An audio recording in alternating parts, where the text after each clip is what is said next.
The G20 was set up as a multilateral forum to discuss global economic affairs, but geopolitical tensions are threatening to derail the G20 economic agenda. To talk about the prevailing economic and geopolitical winds blowing right ahead of the big G20 Summit in India, I'm joined on the news track by two renowned commentators who ply their craft at the intersection of geopolitics and geoeconomics. I have with me on the news track Martin Wolf, the chief economics commentator at the Financial Times, joining us from London, and Gideon Rachman, the chief foreign affairs commentator of the Financial Times, joining us from Hong Kong. We could just as well do a short news meeting here as well. Thank you very much, Martin and Gideon, for joining us. I want to start by asking you, Gideon Rachman, sitting where you are in Hong Kong at this moment, about your broad sense of the G20 summit in India in the way that is shaping up from your perspective. Prime Minister Modi and his government have invested a lot of energy, effort in trying to make this a grand success. Some big leaders have decided that they're not coming. What's your sense of how we're shaping up and building into this big G20 summit? Well, clearly it's a big moment for India and for Modi, but I think there's been no doubt for some time that the G20 as an organization is in trouble. The Russia war on Ukraine has opened up a huge split inside it. You know, following the Indonesians who had this particular hot potato handed to them last year, they were wondering right up to the last moment what they would do about Putin, whether he would come, what kind of statement that could be made. And they just about got through it.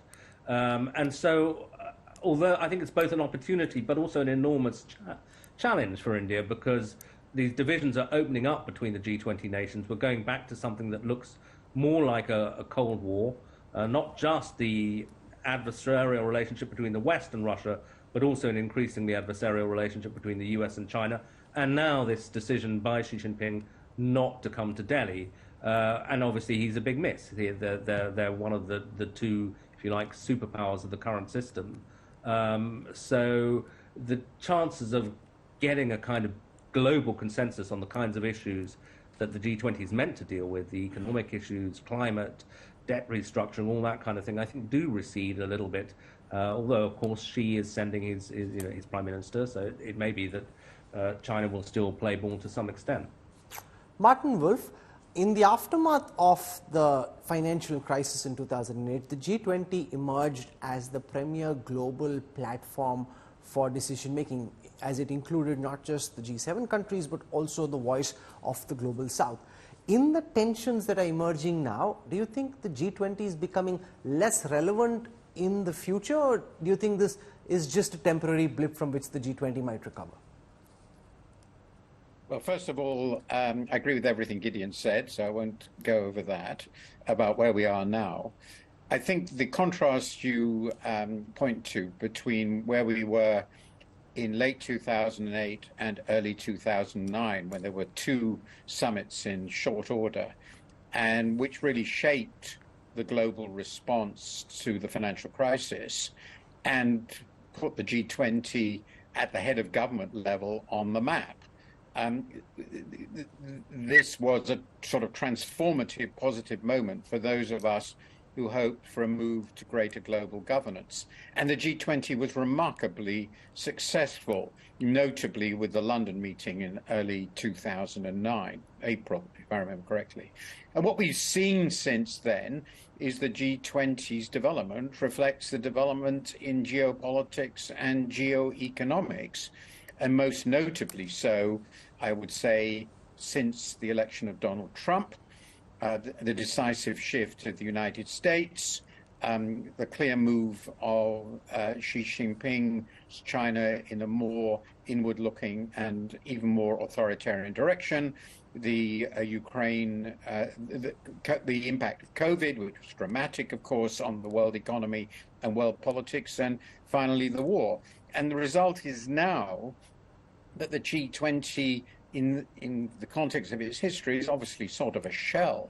This is in no way the fault of the Indian government, the Indian Prime Minister, who's clearly doing his best. But the reality is G20, the G20 now looks like, cats in a bag. They just don't agree on anything. And the differences among them are very wide-ranging. They cover economics and politics over and above the traditional North-South differences and differences of opinion over how to handle key issues like climate. So making the G20 work is almost impossible, but that's a reflection of where the world is. Gideon Rakwan, everyone has his own take on why Xi Jinping decided to skip the Delhi summit. He went to Johannesburg for BRICS. He is going to the US possibly, and Putin will be coming to China. Despite all of this, he's announced he's not coming to Delhi. Why do you think Xi, at this point, took this decision? Well, I mean, the simplest explanation might simply be that it's a tit for tat, because Modi did not go to the Belt and Road Summit that Xi held, so maybe he's angry about that. But India's never been part of the BRI. India's always opposed the BRI, and China has been a very active participant in the G20 before this. Yeah, no, so clearly it's a deliberate snub. The question is whether the snub is just a tit for tat and that he wants to make a limited point about the BRI, or whether there's a bigger sense that he wants to snub India, or that he's uncomfortable with the G20. I suspect that it's a bit of both of the latter, that clearly Indian-Chinese tensions have been high ever since the incidents on the Himalayas, the killing on both sides. They are still capable of meeting in contexts such as the BRICS, but it's not an easy relationship. Maybe Xi doesn't feel comfortable being, India's guest in Delhi, or maybe he doesn't want to engage with the Americans at this particular point, because the last time that Biden spoke to Xi one-on-one was in the Bali G20 meeting. The Americans have been saying for a while that they want to get back to Bali. There have been a lot of troubles in the US-Chinese relationship, the balloon incident, cancelled meetings, etc., etc. So the Chinese may feel that this is a big prize, or a big moment anyway, when Xi and Biden re-engage, and they're not ready for it yet. So, but for whatever reason, it's very, very pointed that he's not coming. And I think it does make a point about, I was looking at the interview that you did with the Prime Minister Modi, where he talked about, the hope that the G20 could become the voice of the global south. But it does raise the question of, is there a coherent global south? If China and India are really at loggerheads or not able to coordinate a position, then is there a global south ready to represent in this context? Martin Wolf, so much is being said about the state of the Chinese economy. Now, you've got two dynamics playing out. You've got companies like Country Garden, going bust, and you've also got, at the same time, Huawei coming up with a 5G phone, which, when broken down, seems to have highly sophisticated semiconductor chips inside it. What's your reading as a whole of the Chinese economy, given that a lot of the economic data now seems to have gone dark? I think this is, to me, the most interesting economic question in the world right now. And I noticed that there's lots of Western commentary that is very gleeful and confident that this is now the end of the Chinese growth story. My honest view is, at the moment, I haven't made up my mind. And I think that is the right position to take.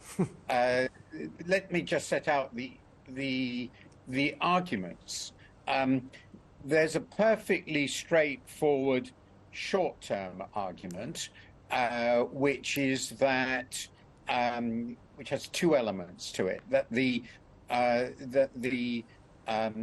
COVID policy and what went with the COVID policy had much bigger effects on Chinese confidence, both consumers and of business, and has affected, therefore, demand and supply very significantly, and is leading to much greater short-term weakness than expected. And the second is that we've got to the end of what was an extraordinary and it was widely accepted, unsustainable property bubble. I've written lots and lots about this. And while it's not going to lead to the sort of financial crisis, or it's unlikely to lead to the sort of financial crisis that we saw in the West in 2008-9, it's going to lead to a slowdown in demand. And the result of this is they've got a real, as it were, recession. But that doesn't mean necessarily that the long-term structural growth of China has unambiguously decelerated across the board. It means that they have a structural problem, which is to deal with the overhang of bad debt and the decline in the boom in the property sector, and they have the problem of what the COVID policy has done to confidence. That seems to me reasonably reasonably clear. What is open to question, and this would involve a lot of discussion, is whether the entire long-run underlying growth dynamic of China is over. And I believe that provided they take the right decisions, it's probably premature to think that China's growth at a faster rate than the West, let's say 4 or 5 against 2 or so, that is over. I'm not yet confident that we can state that Chinese rapid growth and catch-up is now over. Part of the reason China grew the way that it did over the past few decades is because it emerged as a manufacturing hub for the rest of the world. We're already seeing the US Commerce Secretary Gina Raimondo, when she was in Beijing, say China is becoming increasingly uninvestable for international firms, and because of ad hoc economic decision making, companies are finding it very unpredictable to work in China. Could that then suggest, possibly, Martin Wolf, that the best days for the Chinese economy in terms of growth are now behind it? Well, in some sense, the answer to that has to be yes. China grew at about 10% a year. For an economy of that size, that's simply unbelievable. There was never the slightest chance it could sustain that growth for the next 20 or 30 years. The question is it over the next 20 years going to be 5%, 4 or 5%, or is it going to be 1 or 2, or is it going to actually shrink? And that was what I was talking about. But there's no doubt there are massive headwinds to China. First of all, it's already relatively much richer than it was. The world economy is much less accommodating than it was. It's not going to get the inflow of technology that it was going to have. Its demography is deteriorating, investment opportunities are clearly diminishing. All that's obvious. Nonetheless, its productivity overall is about a third of US levels. It has huge technological strength of its own, not across the board, but there's no doubt its relative technological position is completely different from it was 30 or 40 years ago. And it seems to me impossible to state that they can't manage 4 or 5% growth in a country where the savings rate is 40% plus, where they have a vast number of very talented and high qualified people, unbelievable quantities of engineers and so forth, and lots of advanced technology. So I think it's going to fall somewhere between the 2-3% that the West, I think, hopes for, and the 5%, which seems to me perfectly feasible. But the old days of Chinese growth are, of course, completely irrecoverable. That could never have been sustained on that scale for very much longer. Gideon Rachman, in the interview that we did with Prime Minister Modi, he speaks of how he hopes the G20 in India will emerge as the catalyst of a new world order. We saw Borge Brande, who you know well, the president of the World Economic Forum at the India at 100 Summit, tell us in an interaction that he sees in the next 10 years India becoming a $10 trillion economy and the global order being shaped by what he termed the G3, the United States, China and India. Is that an optimism you share, or do you think it'll be too premature to talk about the emergence for G3? To me, I think that is premature. I mean, it depends what you mean by the world order being shaped. I mean, there's one thing which is economic weight, but there's also strategic weight, military power, and then there's having the structures with which to express power. And certainly India's, developing. It's the economy everybody's excited about. It's a huge country. One can see the potential there.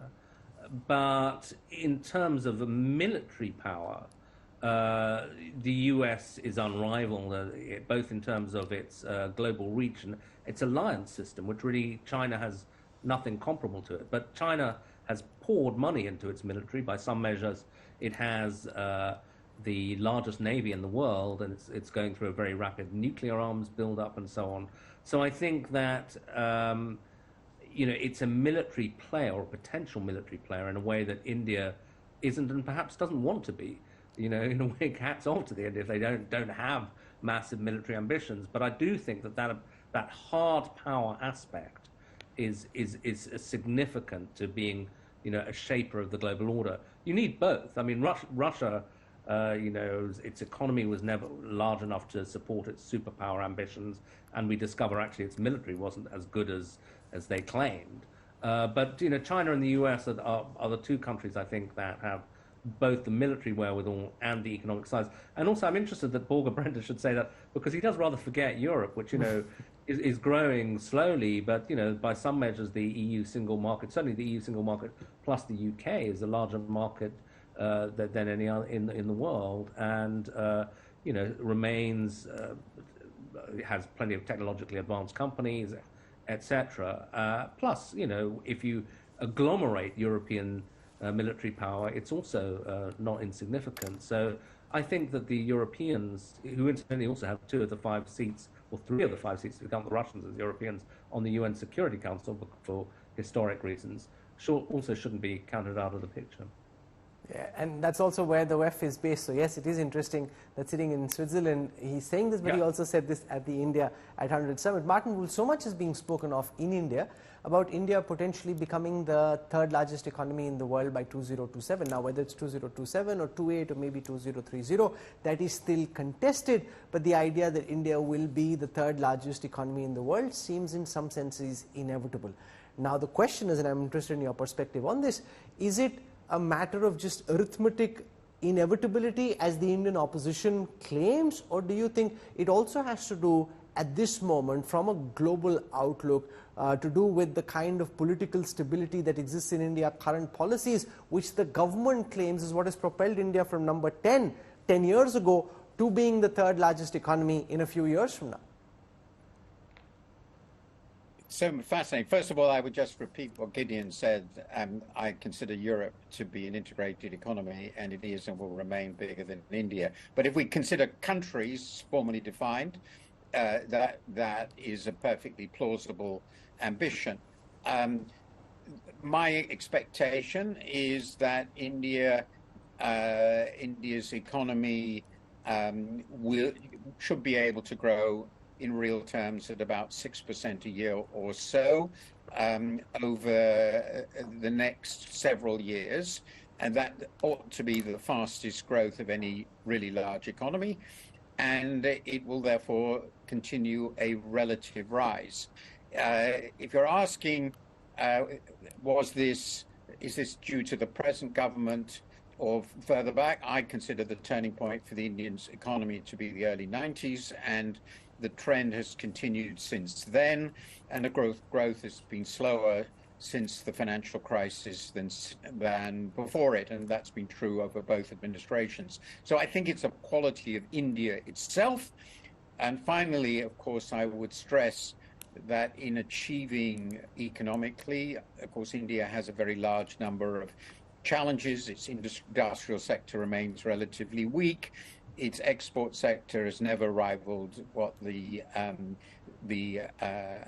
Chinese have achieved. Unemployment is a very, very big problem in India. But yes, I think it's perfectly plausible that India will continue to rise and become, if we ignore Europe, the 3rd most important economy in the world. But it will, and Gideon is clearly right, under almost any assumptions, remain far, far behind China and the US for at least the next 20 years and probably beyond that. Gideon Rachman, one of the things that's been stressed during India's G20 presidency is the Prime Minister's attempt to make India the voice of the global South. Now, China has, over the past few decades, tried to build inroads with countries in Africa, South America and elsewhere to make itself the natural leader of the global South. India is trying to give the African Union a permanent position in the G20, and that's pitched as one of the big ideas of the Indian presidency. Do you see this idea of India trying to be the voice of the global south, leading to a contestation with China, which sees itself as the natural leader of the global south? Yeah, I think there is an implicit contest going on there. I mean, I think the way that India's played it is very interesting because it's trying to have a foot both in the Western world camp and in the sort of global south camp, including organizations that are arguably increasingly dominated by China. So that, the BRICS summit, you would know better than me what India's attitude to the expansion of it was, but I think that it was certainly something pushed very, very hard by China, which I think now sees the BRICS as a potential alternative to the G7. And I think, incidentally, since we're talking about the G20, one thing to note is that after the big first leaders summit of the G20, a lot of people said the G7 would disappear, that it was no longer relevant. And I think even in the West, people felt that. But now I would say the US is putting considerable more energy into the G7 than to the G20 because it's strategically and politically a more coherent group. It's basically the Western world, and they are more likely to come up with real policies than the G20 is. I think for India, this idea of, for the moment, trying to keep a foot in both camps makes sense. Go to the BRICS, go to the Shanghai Cooperation Organization, but also accept the invitations to the G7 summits, be a member of the Quad. Because we don't know how these strategic rivalries are going to play out. And indeed, although what India's continuing relationship with Russia has clearly antagonized the West, the oil sales and so on, I think to some extent people in the West accept parts of the Indian argument that it's to everybody's benefit if there is a large country like India that kind of has relations with everybody. But I do wonder, in this period of rising tensions between the US and China, the Ukraine war, and now this kind of big question mark we've been asking about, well, what is Xi Jinping up to, both in his attitude to India as expressed through the G20, how long this straddle by India is going to be sustainable. At a certain point, is it going to be a situation where they are going to have to make some choices that so far they've really avoided? Martin Wolf, even America is trying to ensure that the economic relationship with China doesn't degenerate to a point of no return. They're trying to keep the economic conversation going while accepting the element of competition and even a certain amount of adversity. Do you see India being able to continue to be a part of the Quad, be an invitee to the G7, and yet be a part of the SCO and BRICS? Or do you think at some point in time this trapeze will need to end and India would need to pick a side? Well, I think I'd rather follow Gideon's view. India is, I think, quite cleverly trying to be a member of almost everything. And that is, I think, a position that it's probably it is more capable of being in that position than any other significant country. And good luck to it, as it were. The question, of course, is whether that's sustainable and whether it's effective. I'd like to stress the latter point. I'll come to both. On the sustainability, it's sustainable so long as the rivalries between dominant powers, which are shaping the transformation of current global politics and economics, remain manageable and containable. In other words, so long as you don't have to choose which side to belong to. And that's where we are now, and I very much hope we will remain there, that it doesn't get to that point. And in that situation, India can, of course, try to be part of everything. Then you get to the question of effectiveness. You talk particularly about the leadership of the Global South, which brings me back very much to my childhood days and youthful days when there was the Global Non-Aligned Movement and India was a leader of the Global Non-Aligned Movement. And the question really is there geopolitically such a thing as the Global South? I don't like the phrase anyway, but I'll leave that aside. I just don't think geopolitically there is. The Global South contains the vast majority of human beings, and they have vastly divergent interests, positions, economic, geopolitical. And the one thing they do share is they want more from the global north. And in that sense, India can try to lead that group to some extent. But basically, the global south is not, and Gideon suggested that, a coherent grouping. And the very fact that China and India are both vying to be leaders of it sort of suggests that fact. So I would say that India should do the best it can with this position, exploit every opportunity it can, but it's probably not going to be a completely effective geopolitical strategy, and I'm reasonably certain that the Modi government understands that. Gideon, what's your sense of how the Russia-Ukraine war shapes up from here? In the past few days, Ukraine's been claiming some successes in its counter-offensive. We've seen some drone attacks in Russia as well. There's been a change in the defense ministry. From where things are, where do you see this war go? Well, I think the first thing to say is that, this war, like all wars, is very unpredictable, and there have been several things that weren't anticipated. The complete failure initially of Russia's assault on Kiev, then things like the fall of Kharkiv. And now I think that the Ukrainians, up until now, have certainly done slightly worse than the West had hoped in this counteroffensive. But, this was the most trailed counteroffensive that I can ever remember. It was for months that they were saying they were going to attack as they built up their forces. And that, unfortunately, gave the Russians the chance to build these formidable minefields, which are taking many lives as we speak.